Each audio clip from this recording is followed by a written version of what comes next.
Pace Up. Learn and grow.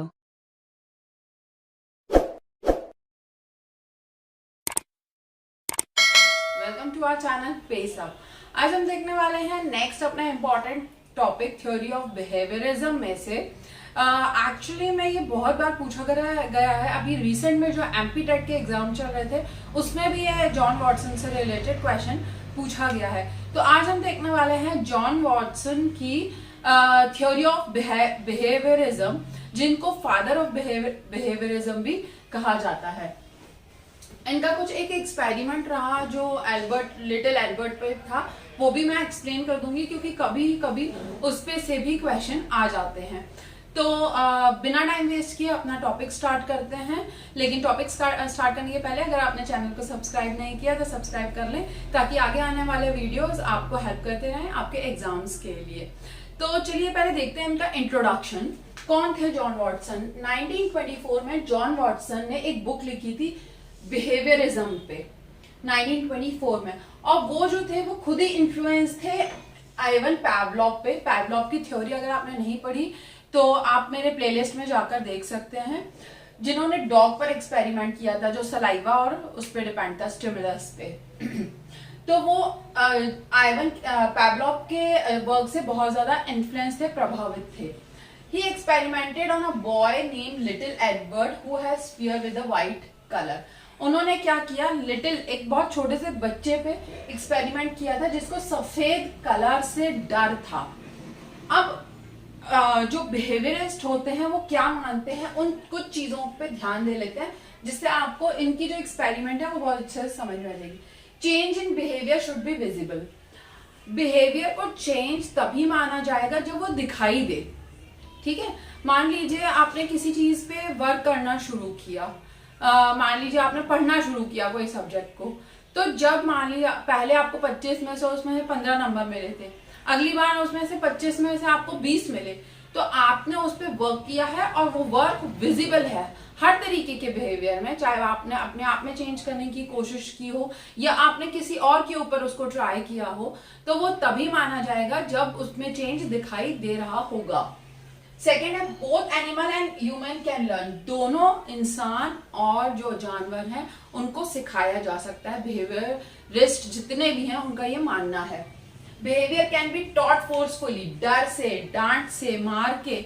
जैसे आप class में भी टीचर बोलती है I will not allow you to sit in the class. अगर आप अच्छे से नहीं पढ़ोगे या बाकियों को डिस्टर्ब करोगे, मैं आपको क्लास में नहीं बैठ दूंगी। तो कई बार बच्चे डर से भी मान जाते हैं। कई बार पढ़ाई करने के लिए होमवर्क में कि कल आपको होमवर्क करके लाना है, otherwise I do something with you, या मैं आपके पेरेंट्स को कॉल करूंगी या मैं ये इन्फॉर्म करूंगी। तो वो एक फोर्स है या उनको डरा के काम करवा रहे हैं। तो किसी को भी कोई भी चीज डरा के भी करवाई जा सकती है। All humans are empty brain.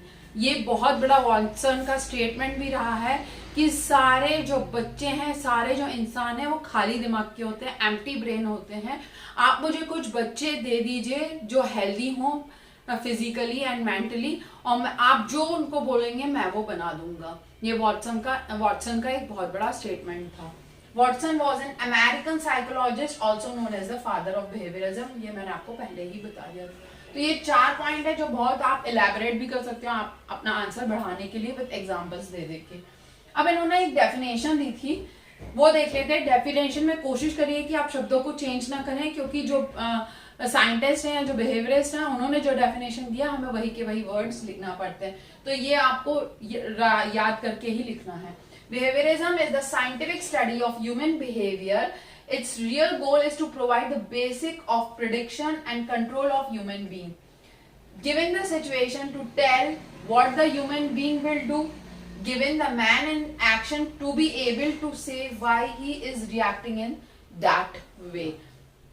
हमने किसी इंसान को किसी एक पर्टिकुलर सिचुएशन में डाला, एक को नहीं, आप समझ लीजिए 4-5 लोगों को डाल दिया किसी एक डिफिकल्ट सिचुएशन में। तो हर एक व्यक्ति अपना एक अलग व्यू बताएगा उससे बाहर निकलने के लिए, और हर एक का थॉट अपने हिसाब से रहेगा, जैसे उसका प्रीवियस नॉलेज रहा होगा या जैसा उसका प्रीवियस एक्सपीरियंस रहा होगा। चाहे खुद से, या उसने सुना होगा या देखा होगा या किसी और को उस सिचुएशन में देखा होगा, वो इस हिसाब से अपना व्यू देगा, अपने भाव बताएगा, अपना नॉलेज शेयर करेगा और उसी तरीके से वो प्रॉब्लम को सॉल्व करने की कोशिश करेगा। अब सबसे पहला देख लेते हैं, उनका सबसे फेमस एक्सपेरिमेंट था लिटिल एल्बर्ट पे। क्वेश्चन पूछा भी जाता है कि लिटिल एल्बर्ट का एक्सपेरिमेंट किसने किया था, तो वो जॉन वॉटसन ने किया था। ये जॉन वॉटसन ने किस पे एक्सपेरिमेंट किया था पहला, तो वो लिटिल एल्बर्ट था। कौन था ये बच्चा? 11 महीने का एक बच्चा था जिसको white rat with sound of horror tone, क्या किया था उन्होंने, एक बच्चा था और उसके साथ एक चूहे को, सफेद कलर के चूहे को रख दिया था। अब बच्चे कैसे होते हैं, हर चीज टच करके अल्टा पलटा के वो करके देखना चाहते हैं। तो जैसे ही चूहा उसके पास आता था, वो जैसे ही उसको टच करने जाने वाला रहता था बच्चा, वहां पे एक बहुत तेज साउंड, बहुत हॉरर साउंड, जिस डरावना एक साउंड या टोन बजा दी जाती थी और बच्चा डर जाता था। और ऐसा कई बार किया गया, तो उससे ये पता चला कि अब बच्चा जब भी कोई सफेद चीज को देखता था, वो हर एक सफेद चीज को वो व्हाइट चूहा ही समझता था और हर एक सफेद चीज से डरने लगा था। तो इनका ये बहुत बड़ा एक्सपेरिमेंट था जॉन वॉटसन का।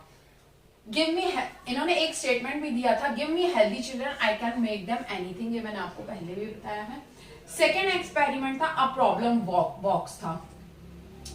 फंक्शन ऑफ फ्रीक्वेंसी और रिसेंसी इसमें से बहुत इंपॉर्टेंट पॉइंट है। क्या हुआ, एक प्रॉब्लम बॉक्स था और उसको एक बच्चे को दे दिया गया और बच्चे ने क्या किया, बार बार उसको ट्राई किया खोलने का, कईयों बार ट्राई किया और जब फाइनली उसने खोल लिया तो उसके अंदर से एक कैंडी मिली, उसे चॉकलेट मिली। तो अब नेक्स्ट टाइम जब किया उसने तो उसे कम टाइम लगा, जैसे जैसे वो करता गया, बार बार किया, उसको एक तरीका आ गया और जितने भी उसके हिट एंड ट्रायल के तरीके थे, उसने अल्टा पलटा के देखा था, बॉक्स को पटक के देखा था, किसी चीज के पीट के देखा था, तो वो सारे उसके रिमूव हो गए और उसे एक पर्टिकुलर तरीका आ गया कि ये डब्बा है, उसमें ये चटकनी लगी हुई है, लैच है और उसको हमको ऐसे सरकाना है और हमें ऐसे खोलना और इसके अंदर मुझे कैंडी मिलेगी। तो क्या होता है इससे कि जो हमारे पिछले एक्सपीरियंस से हमने धीरे धीरे सीखा है और फाइनल में हम उसे बहुत अच्छे से सीख जाते हैं और सही तरीके से करने लगते हैं, और पिछला जो कुछ भी हमने ट्राई किया हुआ होता है वो हम सब भूल जाते हैं। तो ये क्या होता है, function of frequency and recency, bar bar function करके फ्रीक्वेंसी आ गई और रिसेंसी यानी जो पुराना नॉलेज यूज किया गया। अब एक चीज मैं आपको इंपॉर्टेंट बताना चाहती हूँ कि सबसे पहले जो बिहेवियरिज्म पे वर्क किया वो किया पैवलोव ने, जो कि डॉग पर किया था। इनसे प्रभावित होकर वॉटसन ने अपने ये 2 एक्सपेरिमेंट किए, फिर थ्रॉन्डाइक का था और स्किनर का था। तो इस सीक्वेंस में इनके ये एक्सपेरिमेंट्स हुए। ये वैसे इस थ्योरी से रिलेटेड नहीं है, जस्ट मैंने आपको एडिशनल नॉलेज देने के लिए बताया था। तो इस तरीके से अपना टॉपिक खत्म होता है जॉन वॉटसन का थ्योरी ऑफ बिहेवियरिज्म। जितने भी पॉइंट्स हो सकते थे मैंने सब कवर किए हैं। स्टिल आपको कोई डाउट हो तो आप मुझे मेल कर सकते हैं bhatkulshweta@gmail.com पर, या फिर आप मुझे कमेंट सेक्शन में कमेंट कर सकते हैं। वीडियो पसंद आया तो लाइक शेयर सब्सक्राइब जरूर करें। नेक्स्ट वीडियो तक के लिए thank you and bye bye.